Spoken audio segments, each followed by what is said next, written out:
ओम शांति। ओम शांति।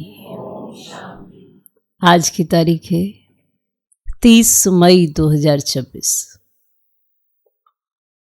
साकार महावाक्य। बाबा कहते मीठे बच्चे, अपना सब कुछ ईश्वरीय सेवा में सफल कर भविष्य बना लो। अपना सब कुछ ईश्वरीय सेवा में सफल कर भविष्य बना लो, क्योंकि मौत सिर पर है। क्योंकि मौत सिर पर है। बाबा कहते मीठे बच्चे, अपना सब कुछ ईश्वरीय सेवा में सफल कर भविष्य बना लो, क्योंकि मौत सिर पर है। आज का प्रश्न, ज्ञान सुनते हुए भी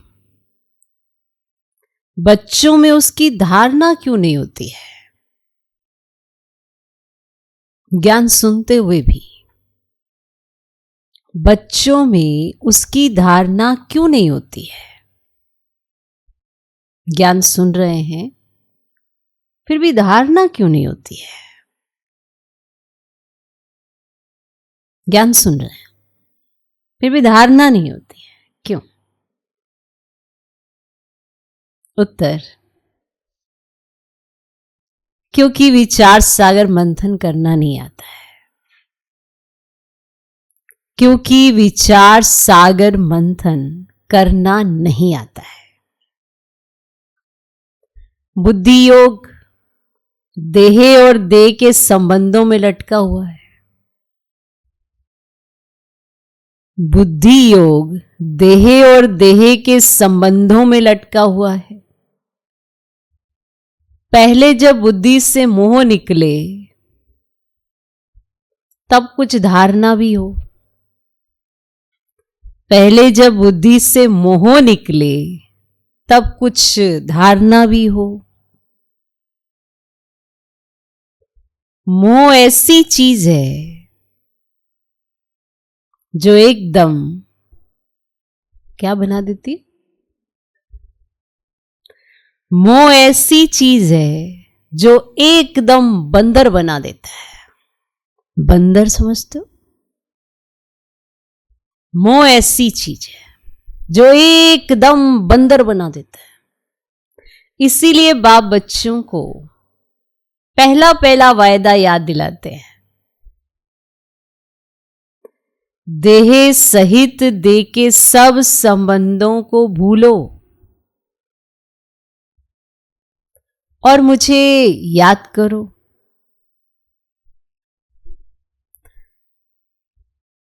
इसीलिए बाप बच्चों को पहला पहला वायदा याद दिलाते हैं, देह सहित देह के सब संबंधों को भूलो और मुझे याद करो। भूल गए ना जो उनसे वायदा किया था। फंसे हैं देह और देहधारियों में, तो ये मोह जैसे कि बंदर बना देता है। सोचने समझने की सारी शक्ति खत्म हो जाती है, बंदर बना देता है। क्यों? ज्ञान सुनते हुए भी। ये नहीं कि ज्ञान नहीं सुन रहे हैं, पर ज्ञान सुनकर विचार सागर मंथन ही नहीं कर रहे हैं। जो भगवान कह रहे हैं उस पे विचार ही नहीं चल रहा।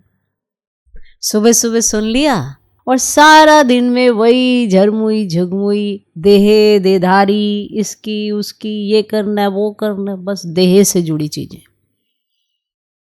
तो जब बाबा याद ही नहीं है, तो बाबा की श्रीमत जब याद ही नहीं है, तो मोहजीत कैसे बनेंगे? और जब मोहजीत नहीं बनेंगे तो धारणाएं कैसे होंगी? फिर तो बड़ी मुश्किल लगेंगी। और धारणाएं मुश्किल ही उसी को लगती है जिसकी वृत्ति बंदर समान बन जाती है, वरना तो ये बहुत सहज है। जब वायदा ही पहला याद है कि एक बाप दूसरा ना कोई, ना देह ना देहधारी, फिर ये बुद्धि क्यों भटक रही है? क्योंकि बाप से किया वायदा ही याद नहीं है, इसीलिए भटक रही है, इसीलिए धारणा नहीं हो रही है। फिर कहेंगे हम करना तो चाहते हैं पर होता क्यों नहीं है। तो बीज समझ लो, बीज तो देह और देहधारी है ही, साथ में हम किस विकार में ज्यादा फंसे हैं इसकी चेकिंग स्वयं करनी है। क्योंकि जो बाबा समझाते हैं उस पे विचार चलते ही नहीं, और जब विचार ही नहीं चलते तो धारणाएं कहां से हो जाएंगी। फिर तो हम भक्तों की तरह सुनेंगे, बस सुबह सुन लिया, शाम को एक बार अगर बात करनी है तो रिवाइज कर लिया थोड़ी देर के लिए, चलो, और हमारा हो गया कार्य पूरा। तो जीवन में परिवर्तन कहां से आएगा, धारणाएं कहां से होंगी, नेचुरल योग कैसे लगेगा, बाबा की शक्तियां कैसे मिलेंगी। फिर तो हर बात में डिफिकल्टी महसूस होगी, छोटी छोटी बात भी बड़ी मुश्किल लगेगी। किसी ने रोक दिया, टोक दिया, बहुत अपमान अभिमान तुरंत आ जाएगा। जो मॉरल्स होने चाहिए, जो दैवी गुण होने चाहिए, वो महसूस भी नहीं हो रहे, और ऐसा लगेगा तो बड़ा डिफिकल्ट सब्जेक्ट है।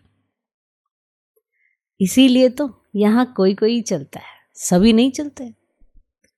ऐसा क्या कारण है?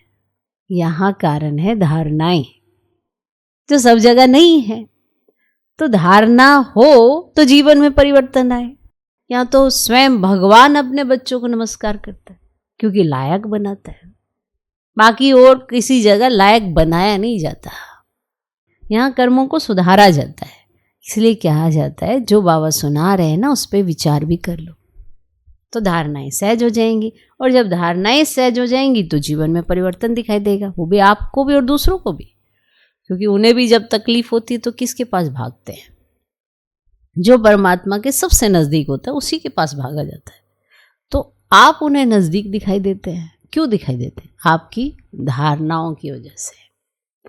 उन्हें आप में शक्ति महसूस होती है। क्यों? क्योंकि आपकी धारणाओं की वजह से। जो आजकल कई बार किसी की कोई बात सुन के कई बार धारणाएं छोड़ देते हैं, तो विचार नहीं करते, इन्हीं धारणाओं के बेस पर आप महान कहलाए जाते हैं। तो सोचो, जो हमारा पहला वायदा है कि देह को भी भूलेंगे, देहधारियों को भी भूलेंगे, पर तुम्हें नहीं भूलेंगे, तो हम क्या करते हैं? उनको याद रखते हैं और उनको भूल जाते हैं। तो जो वायदा ही याद नहीं है तो मोह जीत कैसे बन जाएंगे? फिर कैसे बन जाते हैं? बंदर जैसे। और सबको पता है मोह जाल में फंसने का दृष्टांत किसका दिया जाता है। तो हमें बाबा ने इतनी शिक्षा दी है, समझानी दी है, उस पर विचार तो कर लें। ठीक है? अच्छा, आज का गीत है भोलेनाथ से निराला और कोई नहीं। ओम शांति। बाप बैठ समझाते हैं। अब बच्चों को ये तो अच्छी तरह मालूम है कि बेहद के बाप को ही कहा जाता है बिगड़ी को बनाने वाला, ये तो पता है। श्री कृष्ण बिगड़ी को सुधार नहीं सकते। गीता का भगवान श्री कृष्ण नहीं, शिव है। शिव बाबा रचयिता है और श्री कृष्ण है रचना। स्वर्ग का वर्षा देने वाला स्वर्ग का रचयिता ही हो सकता है। यही भारत की मुख्य बड़े ते बड़ी भूल है। श्री कृष्ण को बाबा कोई कह ही नहीं सकता। वर्षा बाबा से ही मिलता है और भारत को ही मिला था। भारत में ही श्री कृष्ण शहजादा, श्री राधे शहजादी गाई हुई है। महिमा ऊंचते ऊंच एक बाप की है। श्री कृष्ण है ऊंचते ऊंच रचना, विश्व का मालिक। उनको कहा जाता है सूर्यवंशी डीटी डिनाइस्टी। गीता आदि सनातन देवी देवता धर्म का शास्त्र है। सतयुग में तो किसको ज्ञान सुनाया नहीं है, संगम पर ही बाप ने सुनाया है। चित्रों में भी पहले यह सिद्ध करना है। दोनों के चित्र देते हैं। गीता का भगवान ये रचयिता है जो पुनर्जन्म रहित है, ना कि श्री कृष्ण रचना। तुम जानते हो शिव बाबा ही हीरे तुल्य बनाते हैं। गाया भी जाता है हीरे तुल्य, कोड़ी तुल्य। बच्चों की बुद्धि में यह रहना चाहिए कि बाप का फरमान है तो मुझे याद करो, वर्षे को याद करो। और वह है बेहद का बाप। अब कृष्ण तो है हद का मालिक, भल विश्व का राजा बनता है। शिव बाबा तो राजा नहीं है, शिव बाबा तो राजा नहीं है ना।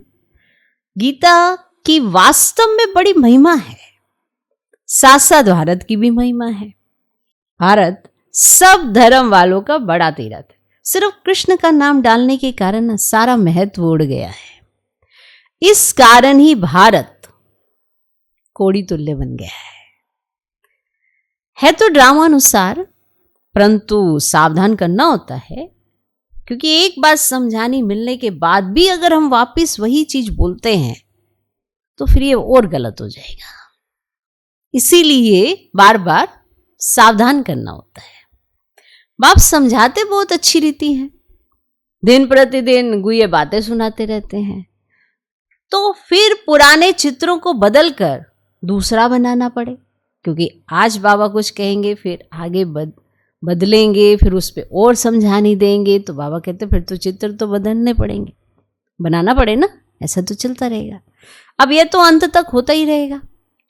बच्चों को बुद्धि में अच्छी रीति रखना चाहिए। कहते मामिकम याद करो तो विक्रम विनाश होंगे। मामिकम याद करो, जैसे कल भी बाबा ने कहा, सब धर्म जो दूसरी आत्माएं हैं उनको ये मंत्र मिलेगा। इसका मतलब होता है कि बाबा के घर में आना और बस यही मंत्र लेके जाना, पूरा ज्ञान नहीं सुन पाते हैं वो।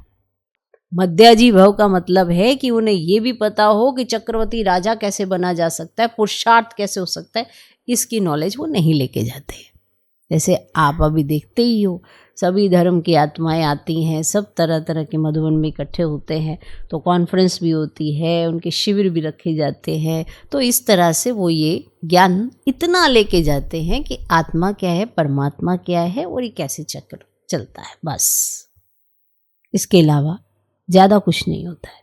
सिर्फ ये मंत्र लेके जाएंगी, मन मना भव, माना अपने आप को आत्मा समझो और परम पिता परमात्मा को याद करो, बस इतना।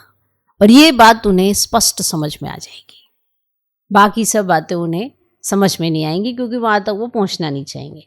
तो एक दिन के लिए, 2 दिन के लिए आएंगे, सलामी भरेंगे और फिर चले जाएंगे, बस ये बात स्पष्ट हो जाएगी उन्हें। ओके, तो कहते हैं मामिकम याद करो तो विक्रम विनाश होंगे। कृष्ण को याद करने से विक्रम विनाश नहीं होंगे। वह सर्वशक्तिमान तो है ही नहीं। सर्वशक्तिमान कौन है? बाप है। वर्षा भी वह देते हैं। मनुष्य कृष्ण को ही याद करते रहते। अच्छा समझो, श्री कृष्ण ने कहा है, चलो समझ लेते हैं। श्री कृष्ण ने कहा है, वे भी कहते हैं कि देह के संबंध छोड़ मामिकम याद करो। आत्मा तो बाप को याद करेगी ना। अब कृष्ण तो सभी आत्माओं का बाप नहीं है।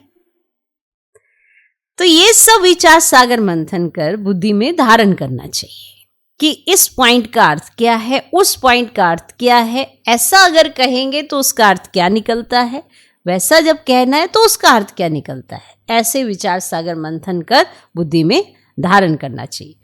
कोई मोह में फंसने के कारण फिर धारणा नहीं कर सकते हैं। मोह में फंसे होते हैं, फिर धारणा नहीं कर सकते हैं।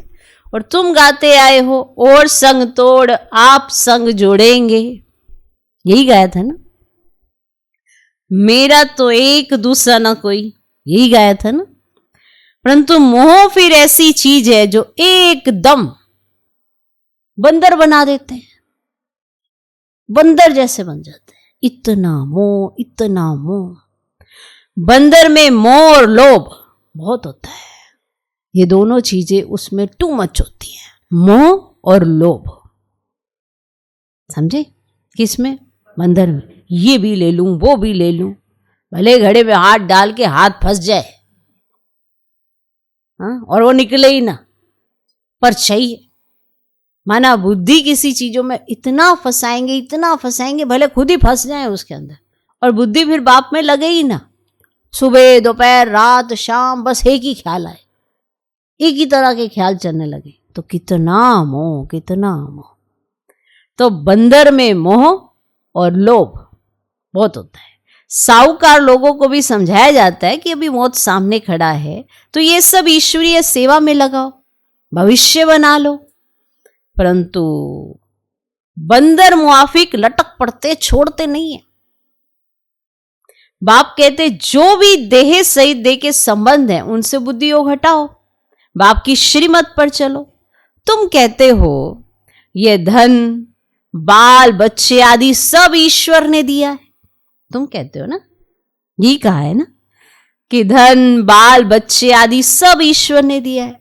अब वे खुद आए हैं, कहते तुम्हारा ये धन दौलत आदि सब खत्म हो जाना है। आपने कहा ईश्वर ने दिया है, अब ईश्वर तुम्हें समझा रहे कि ये तो सब खत्म हो जाने वाला है, किनकी दबी रहेगी धूल में। ऐसा सब कुछ याद है ना, अर्थक्वेक आदि होगी, ये सब खल्लास हो जाएगा। एरोप्लेन जब गिरते हैं वह आग आदि लगती है तो पहले पहले कौन पहुंचते हैं? सबसे पहले कौन पहुंचता है? बचाने वाले नहीं, चुराने वाले। समझे? एरोप्लेन गिरते हैं, वह आग आदि लगती है तो पहले पहले अंदर चोर घुसते हैं जब तक पुलिस आए। तो बाप समझाते बच्चे देहधारियों से मोह निकालना चाहिए। चीजें यहीं की यहीं रह जाएंगी और आपकी बुद्धि इसी में फंसी रहेगी, और ये सब कुछ खत्म होने वाली चीजें हैं। मोह जीत बनना है। देह अभिमान है सबसे पहला नंबर दुश्मन। देवताएं देही अभिमानी हैं, देह अभिमान आने से ही विकारों में फंसते हैं। तुम आधा कल्प देह अभिमानी रहते हो, अब देही अभिमानी होने की प्रैक्टिस करनी है। जो भी मनुष्य मात्र हैं बिल्कुल ही इन बातों को नहीं जानते हैं, ना परमात्मा को जानते हैं। आत्मा क्या है, परमात्मा क्या है, आत्मा कितने जन्म लेती है, कैसे पार्ट बजाती है, हम एक्टर्स हैं, ये किसको पता ही नहीं है। इसीलिए आर्फन निधन के कहा जाता है। और वह तो कह देते आत्मा ज्योति में लीन हो जाती है, परंतु आत्मा तो अविनाशी है। आत्मा में ही 84 जन्मों का पाठ नूंदा हुआ है। कहते भी आत्मा स्टार है, फिर भी समझते नहीं। आत्मा सो परमात्मा कह देते हैं, बाप को बिल्कुल जानते नहीं।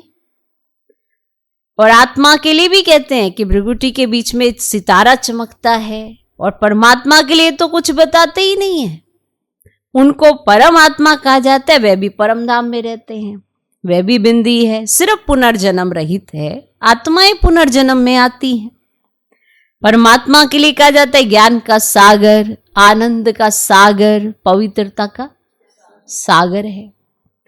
देवताओं को यह वर्षा किसने दिया? बाप ने। सर्वगुण संपन्न, 16 कला संपूर्ण, इन देवताओं जैसा अभी कोई है ही नहीं। तो उन्हों को यह वर्षा कैसे मिला, यह कोई को पता ही नहीं है। तो बाप ही आकर समझाते हैं, उनको ही ज्ञान का सागर कहा जाता है।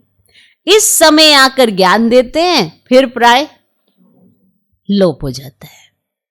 देखो, एक ही समय है जब आपको ये ज्ञान मिलता है, फिर किसी समय ये ज्ञान नहीं मिलेगा। फिर होती है भक्ति, उनको ज्ञान नहीं कहा जा सकता। तो ज्ञान से तो सदगति होती है।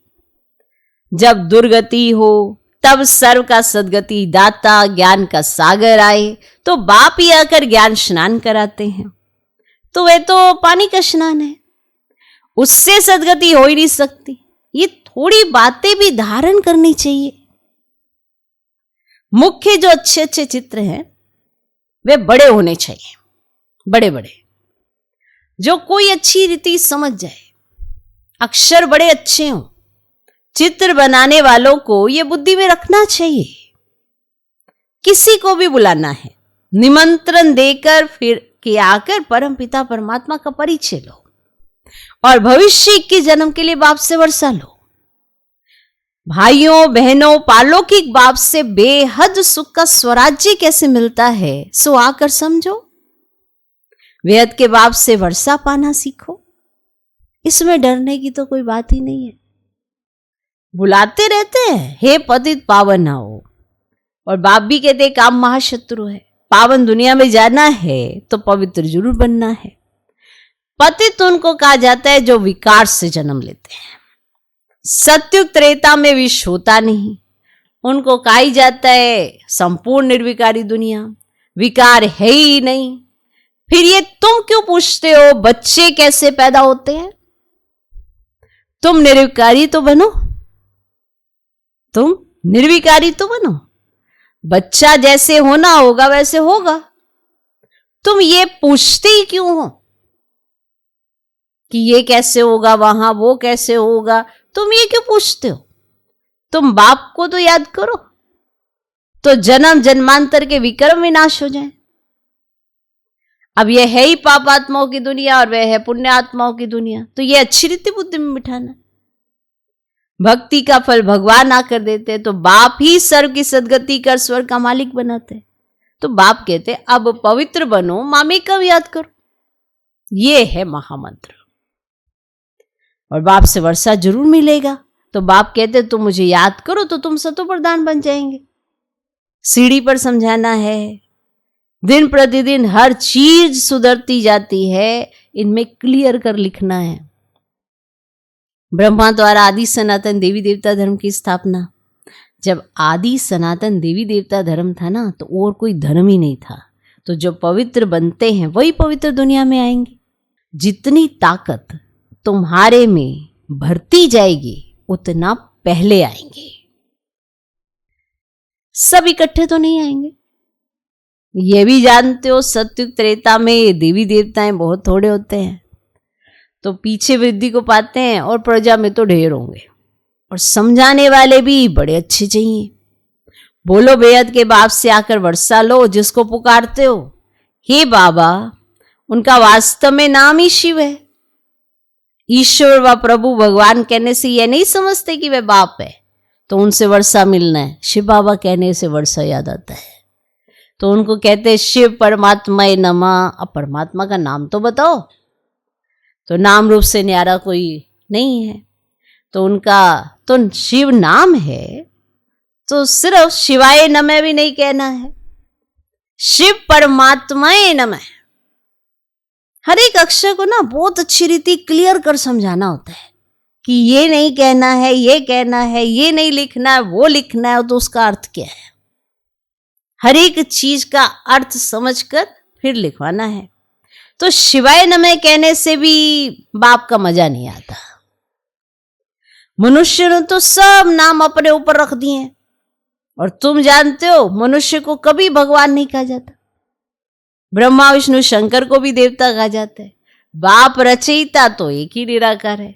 तो जैसे लौकिक बाप बच्चों को रचते हैं ना, वर्षा देते हैं, वैसे बेहद का बाप भी वर्षा देते हैं और भारत को विश्व का मालिक बनाते हैं। सारी दुनिया का पतित पावन एक ही बाप है। ये थोड़े ही कोई जानते हैं। हमारे धर्म स्थापक भी इस समय पतित हैं, कब्र दाखिल हैं। अभी सबकी कयामत का समय है, तो बाप ही सबको उठाएंगे।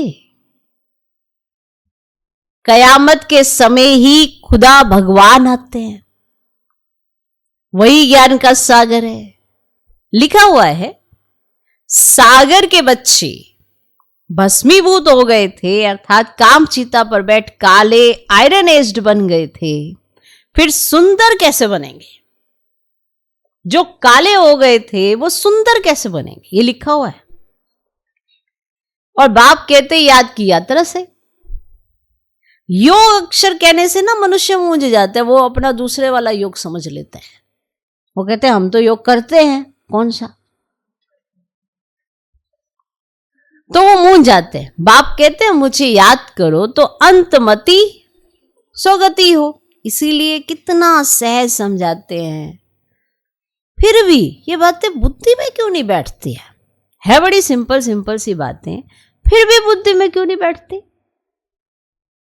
बड़ा ही सहज रीति समझाते, फिर भी बुद्धि में क्यों नहीं बैठती? क्यों नहीं बैठती? देह अभिमान बहुत है। बहुत सिंपल सी बात है, देह अभिमान बहुत है, इसीलिए धारणा ही नहीं होती है। सोचो, इतना समझाने के बाद भी समझ ना आए तो इतना जरूर समझ लेना चाहिए कि मुझ में कितना देह अभिमान है। जो भगवान ने इतना समझाया फिर भी मुझे समझ ना आए, मैं अपनी कमी कमजोरी को दूर ना कर पाऊं, तो भी समझ लेना चाहिए। देहाभिमान मुझ में बोलता है, समझ आ रहा है कि ये मुझे नहीं करना चाहिए, फिर भी मैं बार बार वही करूं, तो भी समझ लेना चाहिए, मुझ में देहाभिमान बोलता है। तो जब समझेंगे तो उसको दूर करेंगे। देही अभिमानी की अवस्था कैसी होती है, देही अभिमानी कैसा दिखता है, ये भी सबको पता है, फिर भी धारणा एक्यूरेट नहीं हो पा रही है। जिस समय जो करना है वो कर नहीं पा रहे हैं, कारण देह अभिमान वो होता है, धारणा ही नहीं होती है। तो विचार तो करना पड़ेगा ना। बाबा बड़ी अच्छी युक्ति बताते हैं कि बेहद के बाप ने जिसको याद करते हैं उसने क्या आकर किया, भारत को स्वर्ग बनाया था। हद का वर्ष है तो तुम जन्म जन्मांतर लेते आए, जो आपके माँ बाप के पास प्रॉपर्टी थी तो वो आपको मिल गई, बट गई आपस में, चलो वो तो लेते ही आए हो, पर वो भी तो लिखवा के ही लाए हो। तो इतनी समझ होने के बावजूद भी अगर हम वही कर्म करते रहते हैं तो फिर इसमें बाप भी क्या करेगा। हद का वर्षा तो जन्म जन्मांतर लेते आए हो, अब बेहद के बाप से 21 जन्म के लिए बेहद का वर्षा लो। सत्युग त्रेता में देवताएं राज्य करते थे, सूर्यवंशी, फिर चंद्रवंशी, सो वैश्यवंशी, और फिर शूद्रवंशी, और फिर ब्राह्मण वंशी, और फिर देवता वंशी। तो 100 अक्षर डालने से सिद्ध होता है कि वही पुनर्जन्म लेते हैं, वर्णों में आते हैं। बाप समझाते तो सबको है। तुम सम्मुख बैठे हो तो खुश होते हो, सम्मुख सुनने से खुशी होती है ना, नजर भी जाती बाप की एक एक एक बच्चे के ऊपर, तो खुश होते हो। कोई कोई की तकदीर में नहीं है ना, तो सर्विस करते ही नहीं है।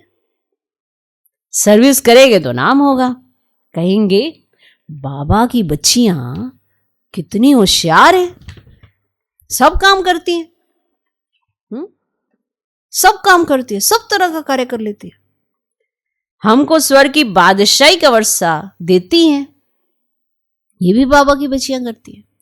ये वक्खर माना माल भी देती हैं, इतने ज्ञान रतन देती हैं। तो ये चित्र है अंधों के आगे आईना, इसमें जादू आदि की तो कोई बात ही नहीं है।